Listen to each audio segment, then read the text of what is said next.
திமுக ஆட்சி என்பது சாமானிய மக்களுக்கான ஆட்சி தான். பேரறிஞர் அண்ணா, தலைவர் கலைஞர் அவர்கள் திராவிட மாடல் என்ற பெயரில் இந்த முத்துவேல், கருணாநிதி, ஸ்டாலினான நானும் சாமானியர்களுக்கான ஆட்சியைத்தான் நடத்திக்கிட்டு இருக்கேன். முத்தமிழறிஞர் கலைஞர் தன்னுடைய வாழ்க்கையே சமூக நீதிக்காக அர்ப்பணித்தவர்.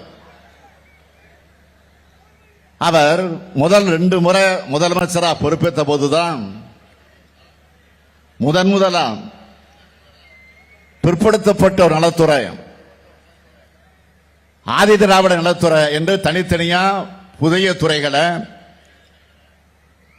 ஒடுக்கப்பட்ட மக்கள் பயனடைய உருவாக்கினார். பிற்படுத்தப்பட்டோர் நலனுக்காக சட்டநாதன் ஆணையத்தை அமைச்சார். பிற்படுத்தப்பட்டோர் 25 விழுக்காடு இடஒதுக்கீட்ட 31 விழுக்காட்டாக உயர்த்தினார். ஆதி திராவிட சமுதாயத்துக்கான 16 விழுக்காடு இடஒதுக்கீட்ட 18 விழுக்காடாக வழங்கினார். 3வது முறை முதலமைச்சராக இருக்கும் போதுதான் மிகவும் பிற்படுத்தப்பட்ட சமுதாயங்களுக்கு 20 விழுக்காடு ஒதுக்கீடும், பழங்குடியின மக்களுக்கு 1 விழுக்காடு இடஒதுக்கீடு வழங்கி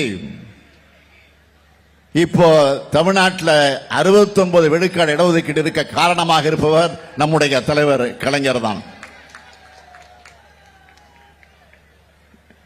இங்க மட்டுமல்ல, மண்டல் கமிஷன் மூலம் ஒன்றியத்தில் இடஒதுக்கீடு வழங்கவும் காரணமானார். இப்படி ஒடுக்கப்பட்ட மக்கள் வாழ்வில் ஒளியேற்றி ஒட்டுமொத்த நாட்டுக்கே சமூக நீதி பாதையை காட்டியவர் தான் நம்முடைய தலைவர் கலைஞர் அவர்கள். அந்த பாதையில நாடு தொடர்ந்து நடைபோடணும் தான் திராவிட முன்னேற்ற கழக முன்னெடுப்புல அகில இந்திய அளவில் சமூக நீதி மேல உண்மையான அக்கறை உள்ள இயக்கங்கள், அரசியல் கட்சிகளை இணைச்சு அகில இந்திய சமூக நீதி கூட்டமைப்பை உருவாக்கணும். அந்த கூட்டமைப்பு மூலமாக கூட்டங்களை நடத்தி சமூக நீதிக்காக இந்தியா முழுவதும் உரக்க பேசணும். மற்ற இயக்கங்களையும் பேச வச்சோம். இப்போ நம்மோட முழக்கம் தேசிய இயக்கங்கள்ல எதிரொலிக்க தொடங்கி இருக்கு. நம்முடைய கோரிக்கையை ஏற்று காங்கிரஸ் கட்சி வெளியிட்டிருக்கக்கூடிய தேர்தல் அறிக்கையில் அருமை சகோதரர் ராகுல் காந்தி என்ன அறிவிச்சிருக்கிறார்? இந்தியா கூட்டணி ஆட்சி அமைஞ்சதும் நாடு முழுவதும் சமூக பொருளாதார சாதி வாரியான கணக்கெடுப்பு நடத்தப்படும். ஒன்றியத்தில் இடஒதுக்கீடு உச்சவரம்ப 50% உயர்த்த சட்ட திருத்தம் செய்யப்படும். எஸ்சி, எஸ்டி, ஓபிசி பிரிவினருக்கான காலி பணியிடங்கள் ஓராண்டிற்குள் நிரப்பப்படும். எஸ்சி, எஸ்டி, ஓபிசி மாணவர்களுக்கான கல்வி உதவித்தொகை 2 மடங்கு ஆக்கப்படும் அறிவித்திருக்கிறார்.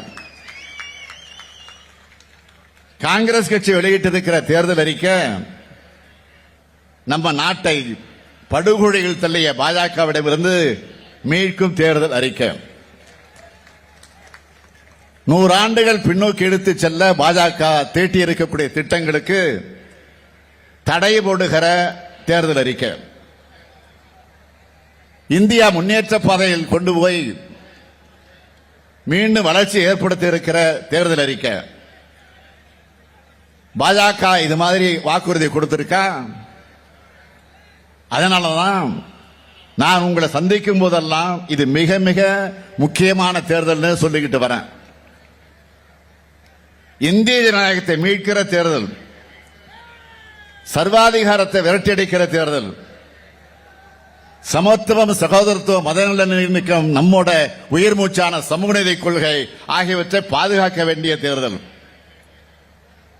சமூக நீதி நிலைநாட்ட போராடும் நமக்கும் சமூக நீதி இழைத்து வரும் பாஜக கூட்டணிக்கும் நடக்கும் தேர்தல்.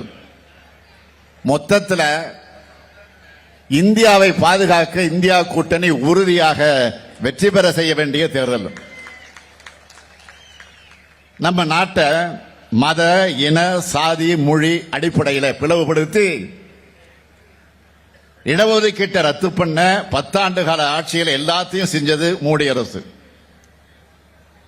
தமிழ்நாட்டுக்கு ஒரு சிறப்பு திட்டத்தை கூட கொடுக்காம வஞ்சித்தது மோடி அரசு. சாதிவாரி கணக்கு கூடாதுன்னு சொல்ற கட்சி பாஜக. அந்த கட்சிக்கு பல்லக்கு தூக்குறது யாரு? பெருமதிப்பிற்குரிய ஐயா ராமதாஸ் அவர்கள். தன்னுடைய உயிர்னு அவர் சொல்லிக்கிற சமூக நீதி கொள்கைக்கு பரம எதிரியான பாஜகவோட கூட்டணி வச்சு அவர்கள் வேட்பாளர்களையும் பிரதமர் மோடியையும் அமித்ஷாவையும் போற்றி புகழ்கிறார. சில நாட்களுக்கு முன்பு வரை என்ன சொன்னார்? மோடி ஆட்சிக்கு எவ்வளவு மதிப்பெண் கொடுப்பீங்கன்னு ஒரு பேட்டியில ஒரு நிருபர் கேட்கிறார். ஐயா ராமதாஸ் கிட்ட அந்த கேள்வியை கேட்டப்போ சைபருக்கும் கீழே ஒண்ணு இல்ல, இருந்தா அதான் கொடுப்பேன்னு சொல்லி பாஜகவை கடுமையாக விமர்சிச்சார். இப்போ அவங்களோட கூட்டணி வச்சிருக்கிறார். இந்த சந்தர்ப்பவாத கூட்டணி ரகசியம் அவருக்கு மட்டும்தான் தெரியும்னு நினைக்கிறாரு. யாமரியின் பராபரப்பனை. ஆனா அவரை விட உங்களுக்கு நல்லா தெரியும். அதனால அதை பத்தி நான் விளக்கமாக பேச விரும்பல. செய்திகளை உடனுக்குடனும் துல்லியமாகவும் தெரிந்து கொள்ள சப்ஸ்கிரைப் பண்ணுங்க.